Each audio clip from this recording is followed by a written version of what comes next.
Major Marky Warren, voici Daisy Domergue. Tu as peut-être entendu parler de la prime sur sa tête. Combien?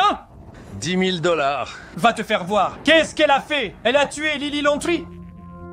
Je suppose que vous savez que le cinéma cherche aujourd'hui à représenter davantage de groupes sociaux, à créer des personnages féminins forts et à diversifier racialement et culturellement les acteurs. Adieu, Roderick, je rentre à la maison. À mon mari. Pendant ce temps, Quentin Tarantino a poursuivi sa propre voie. Dans Les 8 salopards, il semble ignorer cette tendance. Les Afro-Américains, souvent chez Tarantino, sont encore appelés par des mots déplacés. Salut, négro! Les personnes à la peau foncée trouvent le terme négro insultant. Ils tirent avec précision en dessous de la ceinture. Dis adieu à tes couilles, mec. Les Mexicains ont aussi été touchés. L'entrée est interdite aux chiens et aux Mexicains. Bob, le Mexicain, est simplement décapité.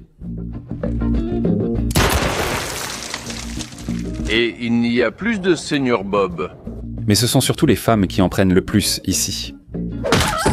Tu sais, Danny, améliorons notre système de signaux pour communiquer.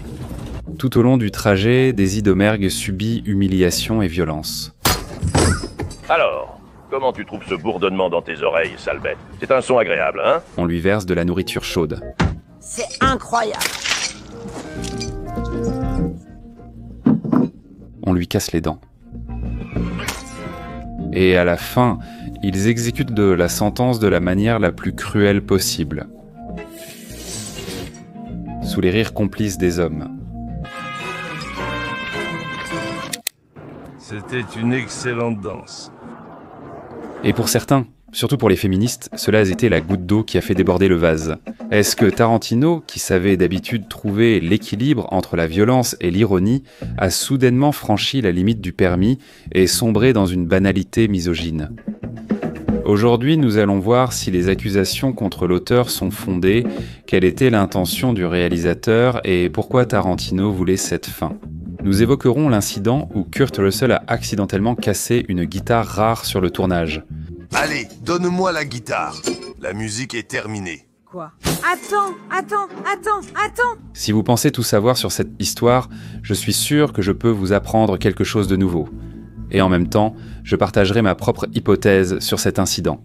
Examinons si Daisy Domergue, criminel proche du chef de bande après la guerre de sécession aux États-Unis, est un personnage réaliste. Je rappelle que cela s'est produit un demi-siècle avant que les femmes aient le droit de vote. Discutons pourquoi Quentin Tarantino voulait Jennifer Lawrence pour ce rôle puis a changé d'avis. Qu'est-ce que Tarantino voulait vraiment dire avec sa Daisy Domergue? Et quel genre de personnage est-elle?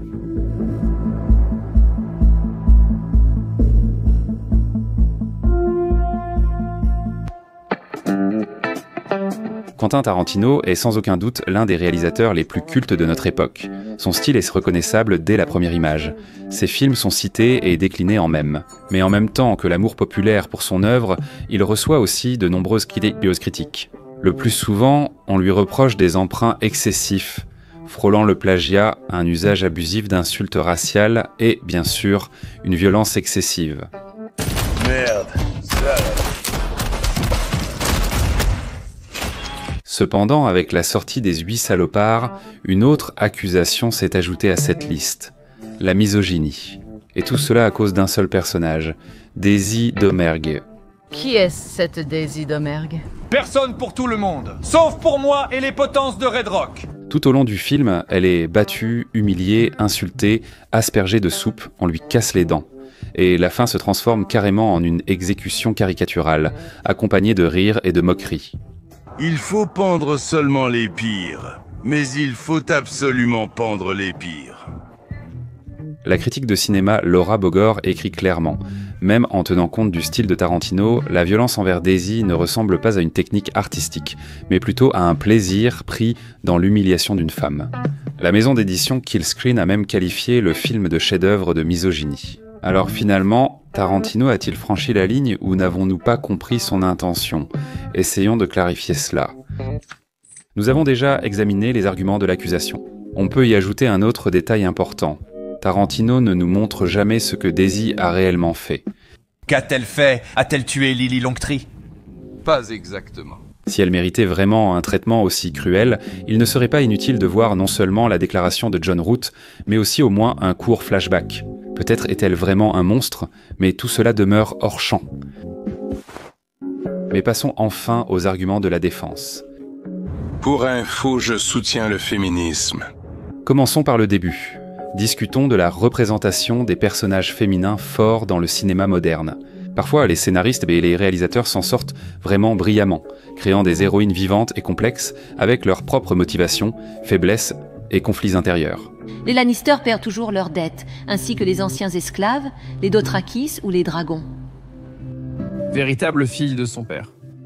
Cependant, de plus en plus souvent, on voit des exemples où cela a été fait de manière très grossière. Ils prennent un héros masculin classique, le shérif policier, et changent juste son sexe. Par exemple, je peux mentionner la série Outer Range avec Josh Brolin. Tu es vraiment sûr que tout va bien? Et arrête-toi tout de suite. Il a une arme. Je sais. Là-bas, une femme shérif de plus de 40 ans, en surpoids, maîtrise aisément un grand homme plus grand qu'elle et le traîne au poste. Lâche. C'est bon, tout est en ordre. Je vais le casser maintenant. Va te faire voir. Dites en commentaire si cela paraît crédible. En contraste, une scène de la 2e saison de True Detective, où l'héroïne dit ouvertement qu'elle porte toujours un couteau sur elle. Et toi, pourrais-tu travailler si tous tes adversaires étaient plus forts? Parce qu'il existe une différence fondamentale entre les sexes. Non, même hors service, je les porte. La différence fondamentale entre les sexes, c'est aussi que l'un peut tuer l'autre à main nue. Là, ça sonne déjà plus crédible. Je vais le casser maintenant. Va te faire voir. Ouais, je me fais foutre, c'est ça. Et qu'en est-il de notre Daisy Domergue? Oui, elle est humiliée et frappée. Mais est-ce qu'elle se comporte comme une victime? Pas du tout. Elle crachait sur tout le monde, littéralement. Elle ne semble pas briser une seule seconde. On n'arrive pas à l'insulter. Même dans les moments les plus humiliants, elle rit ou répond avec insolence. Oui, il a du cran. Mais question cerveau. Allez, les garçons, allez. Elle taquine à plusieurs reprises John Root, fait des blagues, et va même jusqu'à ironiser sur sa propre condamnation. C'est Daisy Domergue. Je vais emmener cette femme à Red Rock pour la pendre.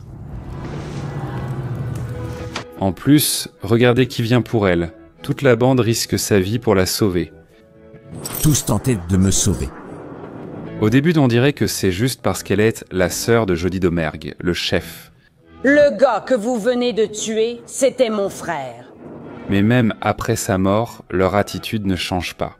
Pete Hickox propose de récupérer son corps comme récompense du moment qu'il libère Daisy.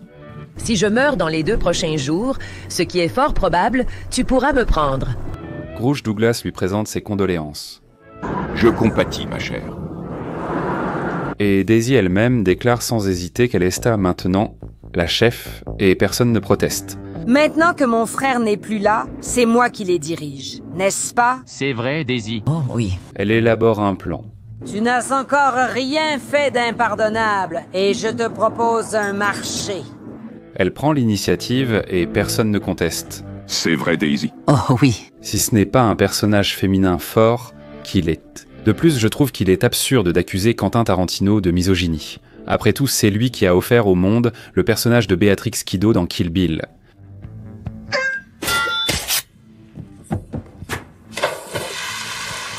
Un symbole de survie, de persévérance et de contrôle sur son propre destin.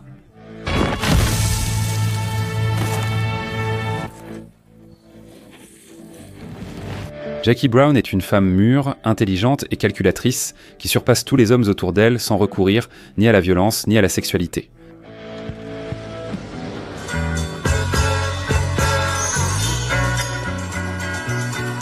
Shoshana Dreyfus dans Inglourious Basterds qui transforme son traumatisme en une arme de vengeance.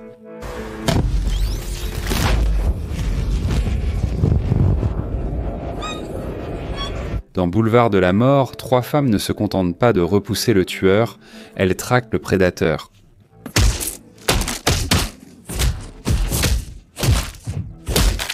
En fait, c'est presque un manifeste féministe.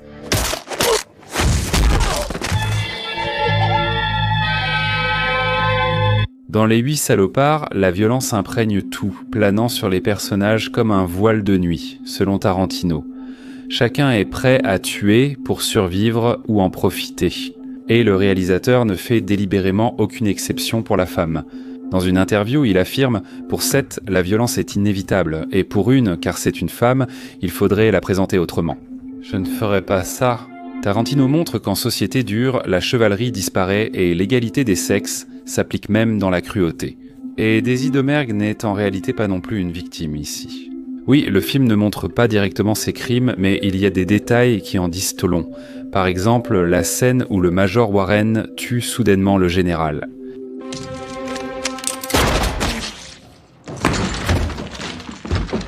Daisy ne réagit pratiquement pas.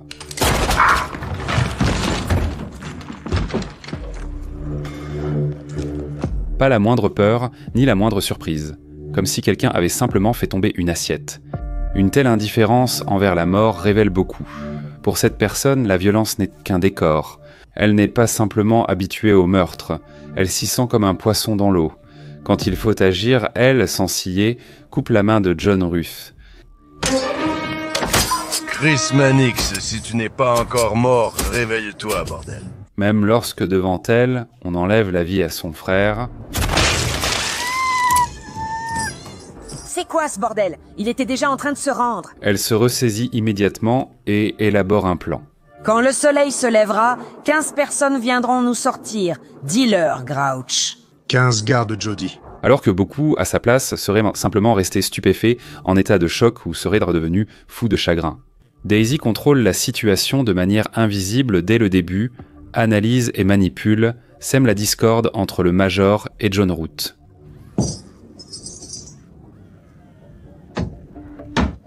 Pas mal, Warren. Inventaire ça. Plus tard, entre le Major Marquis et le shérif Mannix. Tu vas laisser le nègre parler pour toi, Chris? Attends, Warren. Dans la version longue du film, quand John Root et Daisy entrent, Grouch Douglas vise Root sous la table et Pete Hickox fait signe à Daisy de s'écarter pour tirer. Mais Daisy comprend qu'il y a encore 2 personnes dehors, un chasseur de primes et le shérif. Si Douglas avait tiré à ce moment-là, une fusillade aurait éclaté, et qui sait comment tout cela se serait terminé. Et que fait-elle? Elle s'interpose entre le pistolet et Ruth le protégeant. Et tout de suite, elle fait signe aux siens qu'il y a le shérif dans la rue. Et avec nous, il y a le nouveau shérif de Red Rock. Ouais, le shérif de Red Rock. Tu parles? Avec une blague, elle mentionne aussi le deuxième et n'oublie pas d'indiquer sa profession. Si c'est vraiment le shérif, alors moi je suis l'oncle du singe. Très bien, partage tes bananes avec ton copain noir, le chasseur de primes. Elle est clairement intelligente. Et je peux même supposer que c'est elle, et non son frère, qui essaie le cerveau de toute la bande. C'est pour ça qu'ils tiennent tant à elle. Daisy n'est pas seulement intelligente, elle est aussi calculatrice. Il y a une autre scène à laquelle il faut prêter attention. Alors que Daisy sait que le café est empoisonné, elle demande soudain à John Root la permission de jouer de la guitare. John Root. Quoi? Je peux jouer de cette guitare? Au début, cela semble être une étrange demande de la part d'une prisonnière. Mais en réalité, c'est une manœuvre. Quelqu'un a empoisonné le café, et la seule personne qui a tout vu, c'était Domergue. Tout d'abord, cela lui permet d'éviter de boire le café empoisonné. Si John Root lui en propose soudainement. Et il l'a déjà fait. Ajouter une goutte de poison dans le café? Oui. Donc il peut en proposer cette fois aussi. Mais si elle refuse, il risque, lui qui est déjà douloureusement méfiant, de se mettre à douter. Il commencera à soupçonner quelque chose, et alors toute l'opération partira en vrille. L'un des gars n'est pas celui qu'il prétend être. Et qui est-il alors? Son complice. Faire semblant de boire, c'est dangereux aussi. Il surveille chacun de ses gestes. Mais là, avec la guitare dans les mains, elles sont occupées. Pendant ce temps, le poison fait son effet. Bientôt je briserai mes chaînes et je m'enfuirai dans la forêt. Ensuite, elle choisit de profiter du moment. La chanson qu'elle chante est une vieille ballade d'un forçat condamné à l'exil. Elle est chantée du point de vue d'un criminel envoyé au bagne, mais qui rêve de s'évader et de se venger de ses ennemis. Le parallèle est clair. Daisy avait déjà chanté cette chanson dans La Diligence. C'est celle que tu as chantée dans La Diligence, n'est-ce pas? Elle est très belle. Et maintenant, elle décide enfin de savourer sa vengeance à venir. Elle reformule les paroles de la chanson, se moquant de son bourreau. Ton cadavre sera encore chaud, John, quand je filerai au Mexique. Et cela met définitivement John Roos hors de lui. Il craque et brise la guitare contre la colonne. La musique s'est arrêtée? Quoi? Non, arrête! Et d'ailleurs, puisque nous avons commencé à parler de la guitare, je ne peux pas ne pas mentionner l'incident avec la guitare qui s'est produit sur le plateau.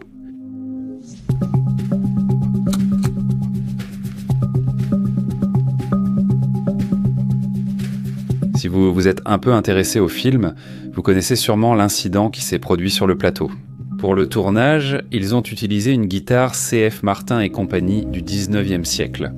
Un objet authentique, ancien, unique et extrêmement cher. Quentin Tarantino voulait remplacer la pièce de collection par une copie lors du tournage, mais un malentendu a fait que Kurt Russell, improvisant partiellement, a détruit la vraie guitare antique de 145 ans. La réaction de Jennifer Jason Leigh à l'écran est authentique, et c'est cette prise qui a été gardée pour le film. La musique s'est arrêtée. Quoi? Non, attends. J'ai commencé à comprendre cette histoire, et il m'a semblé qu'il y avait certaines bizarreries qui m'ont conduit à une hypothèse intéressante dont je voudrais vous parler. Quentin Tarantino a toujours été réputé pour son attention aux détails. Et c'est pourquoi il a emprunté une guitare authentique de l'époque où se déroule son film au musée des instruments Martin Guitare, qui se trouve dans la ville de Nazareth, en Pennsylvanie, aux États-Unis. Pour que vous compreniez la valeur de cet objet, il faut dire quelques mots sur le fabricant de guitares, Martin. Les guitares Martin, c'est en fait le Rolls-Royce du monde des guitares. Il fabrique d'entre eux certaines des guitares les plus chères au monde. Le fondateur de l'entreprise, Christian Frédéric Martin, a inventé dans les années 1850 ce qu'on appelle la table en X, qui est aujourd'hui utilisée sur pratiquement toutes les guitares acoustiques. La caisse des guitares acoustiques Dreadnought reste aujourd'hui la norme dans la fabrication des guitares. Des musiciens comme Elvis Presley, Bob Dylan, Johnny Cash et Kurt Cobain ont joué sur leur guitare. Le musée a prêté la guitare à condition qu'on la manipule avec un soin extrême et qu'elle ne soit utilisée que pour les gros plans. Dans les autres scènes, elle sera remplacée par une réplique. 6 copies de la guitare ont été fabriquées, mais la guitare a été brisée par erreur. La musique s'est arrêtée. Le directeur du musée Martin, Dick Bock, a déclaré « On nous a dit que c'était un accident sur le plateau. Nous avons supposé qu'un échafaudage ou quelque chose d'autre lui était tombé dessus. Quand il s'est avéré que la guitare avait été cassée par erreur, les représentants de la société, furieux, ont affirmé qu'ils ne prêteraient plus jamais d'instruments du musée pour des tournages. La guitare était assurée, mais seulement pour la somme à laquelle le musée l'avait autrefois acquise. Environ 40 000 $, ce qui ne reflète pas sa véritable valeur culturelle et historique. Ce n'est pas un prix pour une pièce de musée vieille de 145 ans. Il suffit de rappeler que la guitare Martin de Kurt Cobain, sur laquelle il a joué lors d'un concert acoustique, a été vendue aux enchères pour 6 millions de $.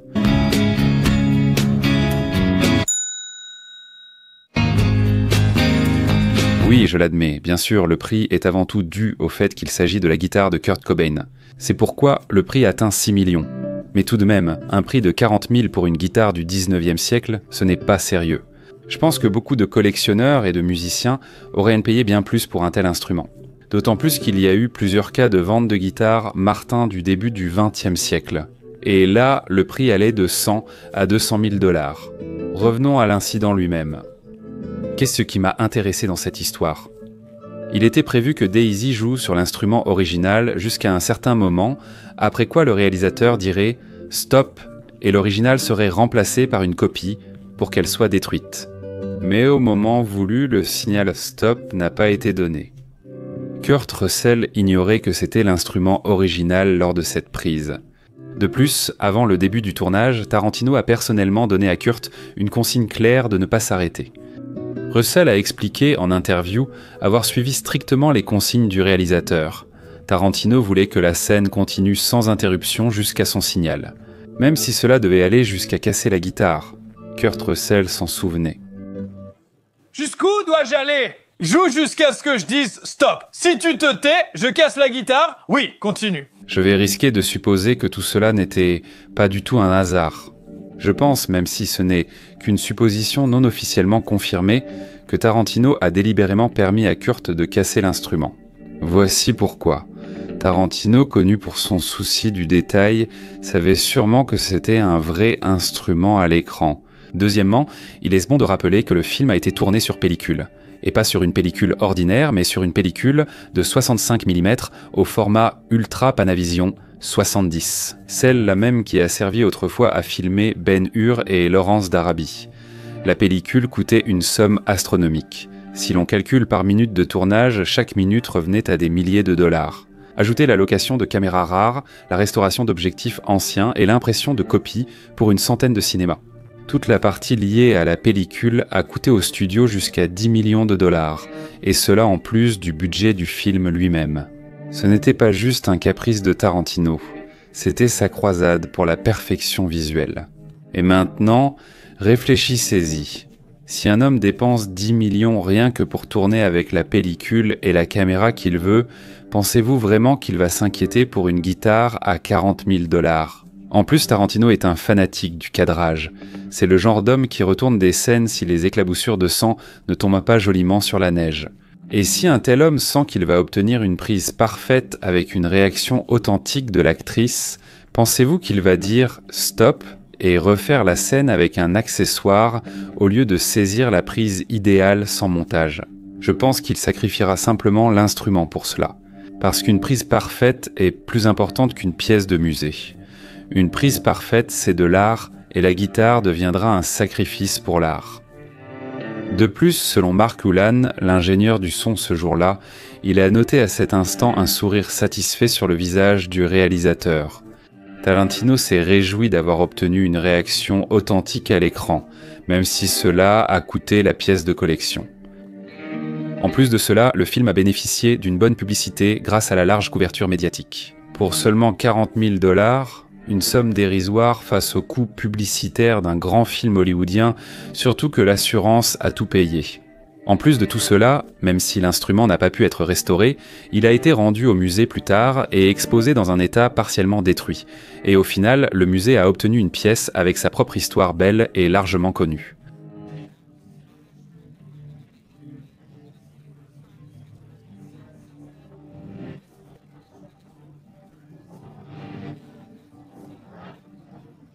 Ainsi, même si les représentants du musée étaient en très mécontents et disaient crainte que ce n'était pas une question d'argent, finalement, chacun y a trouvé son compte. On ne sait pas exactement si Quentin Tarantino avait vraiment tout planifié, mais si un tel plan n'existait pas, il aurait certainement fallu l'inventer.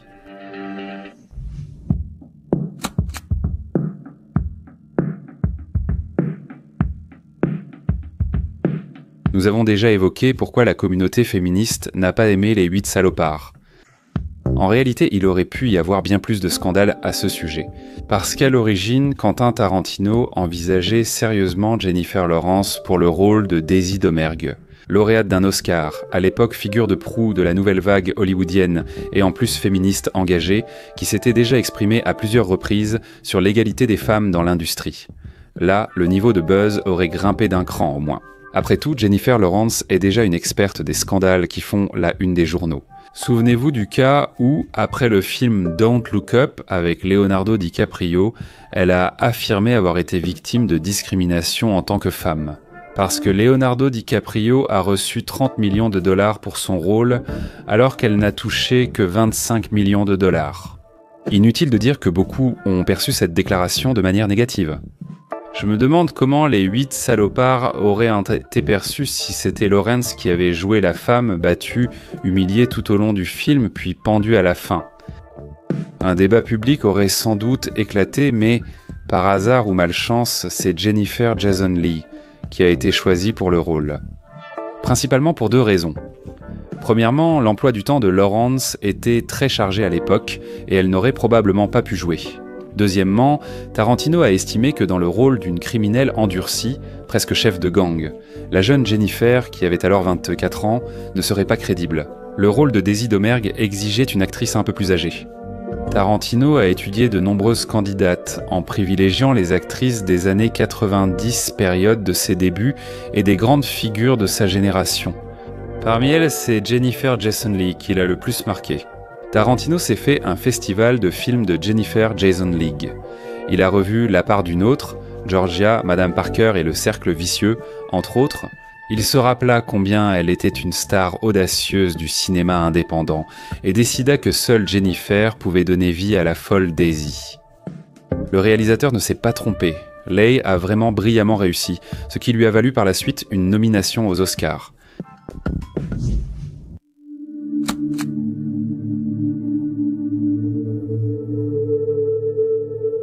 Alors pourquoi était-il si important pour Tarantino de pendre Daisy à la fin? Quelle était son intention? Bien sûr, je ne prétends pas détenir la vérité absolue et je ne peux pas entrer dans la tête de l'auteur. Je vais simplement partager mon point de vue sur la fin. C'est à vous de décider dans quelle mesure cela vous convient. En fait, c'est déjà la 6e vidéo sur la chaîne consacrée aux 8 salopards. J'ai analysé en détail le Major Warren, Chris Mannix, Oswaldo Mowbray et John Russ. Les liens vers ces analyses seront dans la description. Donc j'ai passé de nombreuses heures dans cette histoire, et je sais quand même certaines choses à son sujet. Le film aborde fortement l'inégalité, la discrimination raciale et la cruauté. Sans le contexte de la guerre civile américaine, il reste incompréhensible. C'est l'une des périodes historiques préférées de Tarantino, et à travers elle, il montre à la fois les côtés sombres de la nature humaine et met en lumière de nombreux moments douloureux de l'histoire américaine.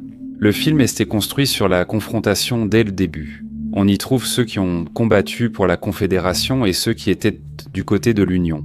C'est la base du conflit intérieur. Tu es allé à la guerre pour garder les Noirs enchaînés. Je suis allé à la guerre pour tuer des Blancs. À un certain moment, Oswaldo Mowbray propose même de diviser la pièce en deux, ce qui symbolise les États divisés à l'époque de la guerre de sécession aux États-Unis. Nous allons diviser la pièce en une partie nord et une partie sud. Et la table à manger sera considérée comme un territoire neutre. L'un des affrontements centraux oppose le sudiste blanc Chris Mannix et le major noir Marquis Warren. Ils voient le monde différemment, étant aux pôles opposés idéologiquement. Mon père dirigeait une armée, et son armée se battait pour une cause perdue. Il y avait 400 hommes dans son armée juste après la guerre. Ils se battaient pour être respectés. Mais dès qu'il s'agit de survie, toutes ces idéologies s'effondrent. Chris Mannix, approche-toi de moi. Sors le revolver de ton étui. Les instincts prennent le dessus. Major Warren, s'il vous plaît, laissez-moi envoyer ce salaud immonde en enfer. Et comme c'est symbolique qu'à la fin, d'anciens adversaires, un noir et un blanc, s'unissent pour pendre une femme. La violence n'a pas cessé après la guerre de sécession, elle a juste changé de forme. Ce n'est plus la justice, c'est un acte de violence déguisé en justice. Une vengeance savourée. C'est exactement de cela qu'Oswaldo Mowbray parle dans son discours, de la différence entre la justice et la vengeance personnelle. L'impartialité, c'était l'essence même de la justice, car une justice rendue avec partialité risque toujours de ne pas être une véritable justice. Il souligne que la justice doit être impartiale, et la fin du film, c'est tout sauf de l'impartialité. Ce n'est pas un hasard si, juste après cela, le shérif, qu'il soit vrai ou faux, lit une fausse lettre d'Abraham Lincoln. Cher marquis, j'espère que cette lettre te trouvera en bonne santé. Ce sont des gens comme toi qui rendront le monde meilleur. C'est comme si cela mettait un point final. Combien d'autres mots officiels et documents ne sont en réalité pas différents de ce faux? En quoi les autres lois, documents, promesses de justice diffèrent-ils de cette lettre falsifiée? Dans quelle mesure tout ce qui est présenté comme une vérité historique est-il juste? C'est précisément pour cette raison qu'une telle fin était nécessaire. Et pour finir, j'aimerais analyser à quel point l'image de la femme, presque chef de bande, est crédible. Car c'est justement ainsi que Daisy Domergue se présente elle-même vers la fin du film. Pourquoi cette image peut-elle faire douter ? Le film se déroule vers les années 1870, c'est-à-dire 5 à 10 ans après la fin de la guerre de sécession aux États-Unis.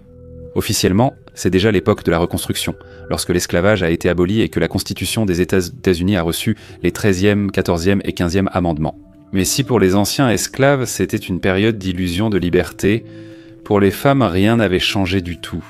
Les femmes n'avaient pas le droit de vote. Il ne leur sera accordé qu'en 1920, après 50 ans d'autonomie juridique. Dans le mariage, Nantes, une femme ne pouvait souvent ni posséder de biens, ni disposer de ses revenus, ni avoir la possibilité de servir comme jurée ou d'occuper officiellement des postes dans les forces de l'ordre.